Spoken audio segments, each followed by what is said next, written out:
My body was discovered in an abandoned building. The construction worker vomited as he dialed emergency services. Mark rushed from Emma's kidney treatment to the crime scene. The forensic expert frowned, gesturing for them to put on masks. My husband Mark was the city's most renowned detective. He'd solved countless murder cases. Yet even he faltered when he saw this corpse. The summer heat had done its work. The body was bloated, the face beaten beyond recognition, a mass of flesh and blood where features should have been. The injuries were extensive. The head barely hung onto the neck by a strip of skin. The stench of decomposition filled the air. Mark closed his eyes briefly, took a deep breath, and pulled on his gloves to begin the preliminary examination. I watched nervously as he removed the blood-stained necklace from my neck to rings hung from the chain. Our wedding rings that I had handcrafted for us with love. I remembered how proud it'd been, presenting them to Mark. Days spent carefully making them perfect, but when Emma saw him wearing his, she had laughed cruelly. What is that ugly thing?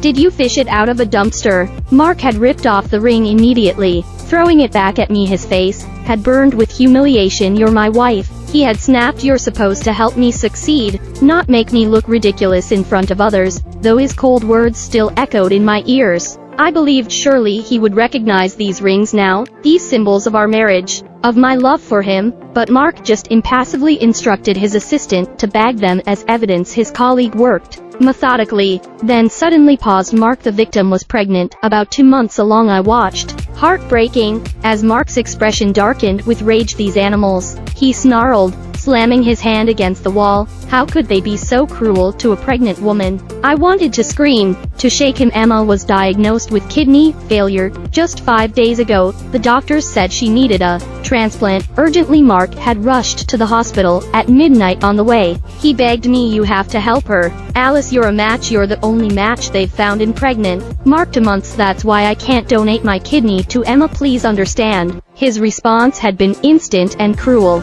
Another lie. First you refuse to help Emma, now you make up a pregnancy. How low will you sink? He abandoned me on the highway, and then I was kidnapped. Now he stood over my body, burning with righteous anger for an unknown victim, but he refused to believe his own wife's pregnancy. He just instructed his assistant to note it down as just another detail in the case file. Make sure to highlight the pregnancy in the report. This makes the case high priority. I shouldn't have hoped I never existed. In Mark's heart, he never believed me, never trusted me. Not since the day we married. In Mark's heart, every word I spoke was a lie, every action suspicious. He saved his trust and love for Emma even though I was his wife, even though I had loved him with everything I had. My friend Sarah had warned me from the start. Mark only married you because he couldn't be with Emma. Emma will always be his true love. I hadn't believed her then. It thought our love was real. That time would prove her wrong, but after marriage, the truth became impossible to ignore. I realized I had no place in his heart. Every room in our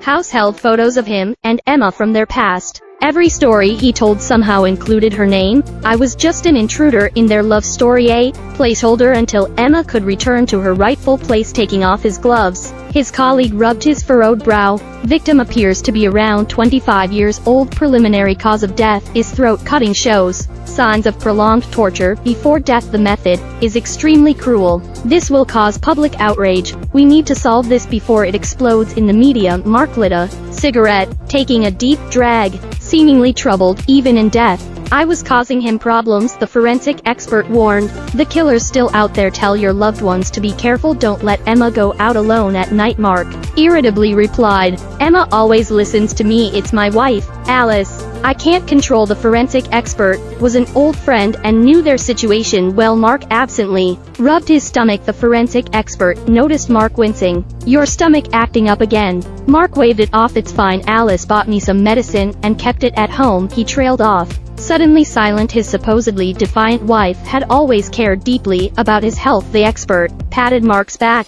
Be kinder to your wife. She's the one who chose to marry you. Mark shook his head. The other day, Emma was diagnosed with kidney failure. Alice even refused to donate a kidney to Emma, making up lies about being 2 months pregnant. The expert hesitated. Mark, maybe she really is pregnant. Impossible. Mark snapped. I haven't touched her in over 2 months. But remember that night 2 months ago, when you got completely drunk at the bar?